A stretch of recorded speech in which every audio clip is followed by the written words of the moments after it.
Okay, so this is the fourth and last video on learning logs, and this is the one that'll take you to the very highest level of using electronic learning logs.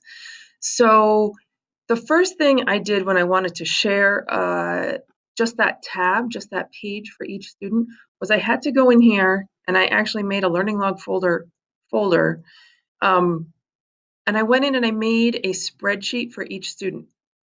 So once I had the spreadsheet for each student, for instance, Joe, in that first 1A thing, this is another thing you'll have to copy, but I put in this command to import the range and then parentheses and then quotes. This mess right here is my learning log identification, which is right here on my spreadsheet. So this spreadsheet is the one that comes from that form that the kids fill in. And you can see it's really long and it's only, like we have 69 responses and it's September 13th. So all the information is being dumped into here and that is the bunch of words. So I just copied those and I put them into this spreadsheet for Joe. And you have to be careful with your syntax and everything and make sure there's quotes where there's quotes around that spreadsheet name, and then there's a comma here, and then there's quotes around what I want it to get from that spreadsheet. So I said on the learning log, down at the bottom here, where Joe's spreadsheet is, it's called Joseph.Totola. So up here, it has to say Joseph.Totola. Exclamation point means use that. That's the sheet. So that names the sheet for the computer. And then I want columns A through F because on my spreadsheet here, there's information in columns A through F.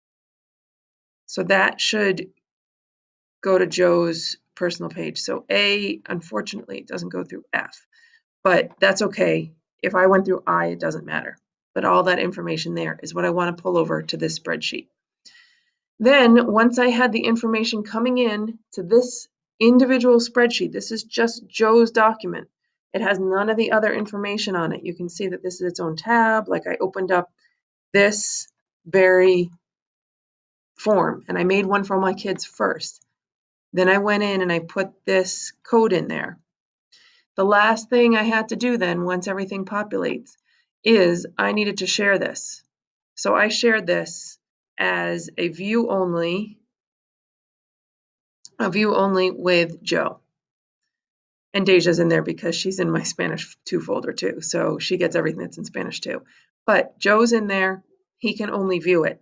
So once he enters his information into the Google form, all these things automatically populate. So that information goes into all info, and then I can see what are the questions for today. And then each student has their own tab, and then that tab gets sucked out to each student's personal spreadsheet. And then from the personal spreadsheet, each student, I shared it and they can view it only. Here's the hardest thing. All of these little details, like did you put a parentheses? Is there a space there? Is there a quote there? Is there a comma there? All those little syntax pieces, if you miss one or if it's not in perfectly, the computer will not like you. So that's I did a lot of trial and error to get that just right. If you have questions or problems or something doesn't work right, please holler. Feel free to email me and I will come and see what we can do about that. So that's the end of the Learning Log tutorial online. And if you have questions, shoot me an email. I'd be happy to help you out.